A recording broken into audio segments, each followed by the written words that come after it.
Please subscribe Ito Money Vlog.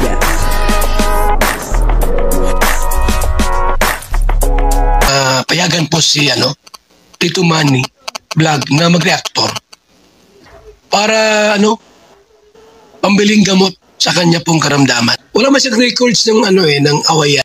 Yun po pinaka-importanting request ng mga viewers para doon sa Tres Marias na tatlong magkakapatid na mahiyain ay naibigay ni Kalingap Rab.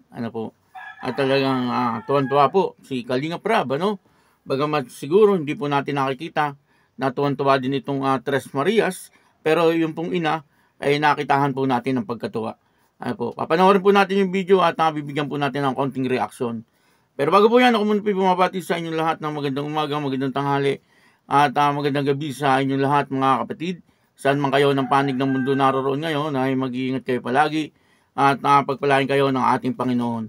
Maraming salamat din po sa patuloy na tumatangkilik sa aking YouTube channel at nanonood sa aking video reaction. Patuloy lang po natin suportahan sila Kuya Bal Santos Matubang, Kalingap Rab at Edna Vlog, Jack Tapia at yung mga kasama ko po sa Karepa. Ganun din yung mga team views at yung mga charity vlogger na Kalingap partner. Ito po yung video na kung saan yung request ng maraming viewers ay ipinaabot na ni Kalingap Rab. At siyempre tuwan-tuwa naman po itong pamilya na mahiyain. Pero hindi po mahalata yung kanilang katuwaan. Pero alam po natin na tuwan-tuwa itong mga ito. Dahil yung po ang sabi ng kanilang ina. Kaya yun ang kabuuan po ng video ito yung makapanood po natin sa YouTube channel ni Kalingap Rab. Itong solar panel. Alam nyo kung ano ito, Nay? Alam nyo? Hindi nyo alam? Ano to? Solar, ilaw. Na hindi kailangan ng kuryente. Para may ilaw ko dito. Wala kang ilaw dito, Nay, di ba? Sige. Madilim dito, Nay. So ito na yung magbibigay liwanag sa inyo.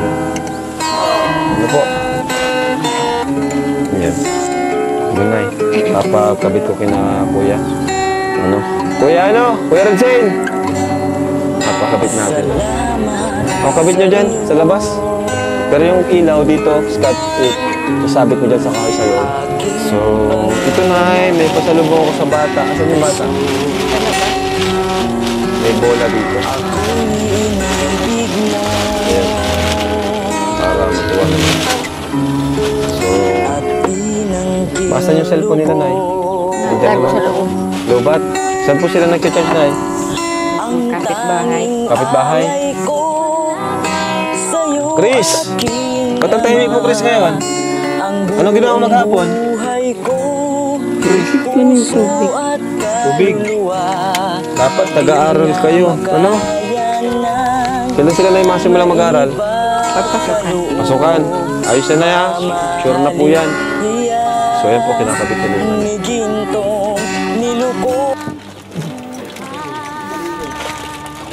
Yun po yung request po ng karamihan na solar at na ilaw para po doon sa tahanan ng Tres Marias. Ang tawag po ngayon sa kanila ay Tres Marias na. Kasi marami po nag-request na ang itawag na lang daw po sa kanila ay Tres Marias kasi ay parang pambubuli nga naman po yung ang bansag sa kanila ay zombie. Medyo pambubuli po talaga yon kaya naisip ko rin tama po yung mga request ng mga karamihang viewers na ang dapat na itawag dito ay Tres Marias na lang.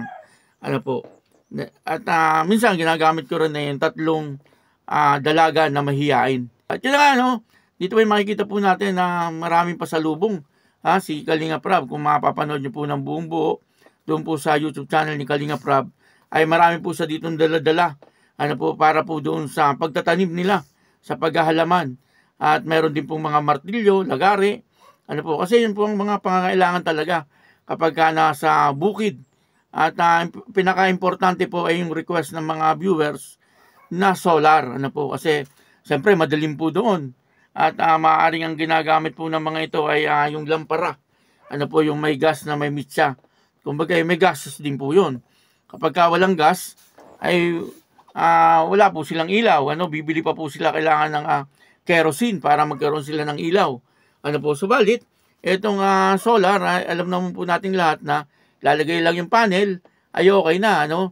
At magagamit na po nila sa gabi habang madilim, ano po. Kaya marami din po ang natuwa, ano? Hindi lang po yung pamilya ng Tres Marias, kundi pati yung mga nag-request ng mga viewers. Siyempre, makikita po doon na talagang maliwanag na yung kanilang bahay kapag gabi, ano po. At dito, ay pinag-usapan din po yung pag-aaral, ano, nung tatlong magkakapatid. At sinigurado ni Kalinga Prab na pagdating ng pasukan ay dapat ay ma-enroll na itong tatlong magkakapatid. At siyempre, si Kalinga Prab naman po ang bahala, no, pagdating po sa paggastos. Kumbaga, wala naman pong aalalahanin na rin itong ina o itong magulang nitong Tres Marias. Ano po, ang importante lang ay ma-enroll nila, ano, pagdating po sa financial, ano naman po nating lahat, na maaaring ito ay maging scholar ng Kalingap, ano po. Kaya nakakatuwa na sila ay napuntahan ng Kalingap, ano po. Kasi kung ano yung mga pangangailangan talaga nila ay naibibigay ng Kalingap, ano po. At yung pang-araw-araw nilang pangangailangan ay hindi na po sila problema kasi binibigyan din po sila nila Kalingap Rob ng bigas, ano, isang sakong bigas, tapos may pera pa pong kasama, ano, pambili po ng mga ulam-ulam, ano, sa bukid naman.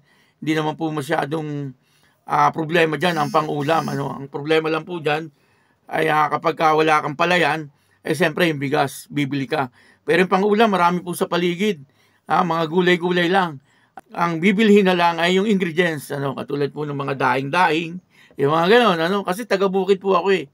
Kaya alam na alam ko po ang buhay sa bukid. Ano po, at marami naman nag-iikot na nagtitinda ng isda.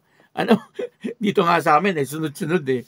Ano po, nagtitinda ng isda, talagang pumapasok po dito sa compound namin, sunod-sunod po 'yun. Ano, at makakapamili ka po ng magandang isda. Yun naman, kung may pambili ng isda. Pero kung wala, pwede na po yung gulay, no? Yung kamuting kahoy, yung dahon noon, ginagataan po 'yun. Ano, gabi, ano, at yung mga ano pa ba yung mga hindi na kailangang hanapin masyado. Yung dahon ng kamote na ano, na yung gumagapang. Di po ba? Marami sa paligid nun, ano, basta matyaga ka lang magtanim sa probinsya, ay meron kang iuulam sa araw-araw. Ano po?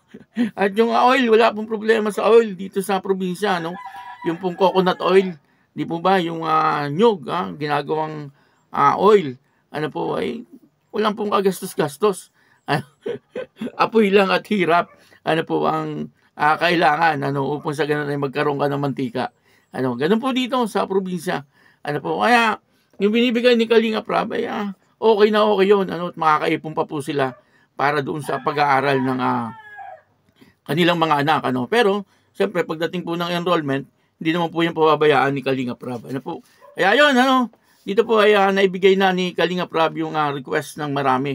Ano po, yung solar na ilaw. Ano po, maraming salamat sa inyong lahat. At ako po si Tito Manny Vlog na nagsasabing God bless you all. Diyos mabalos.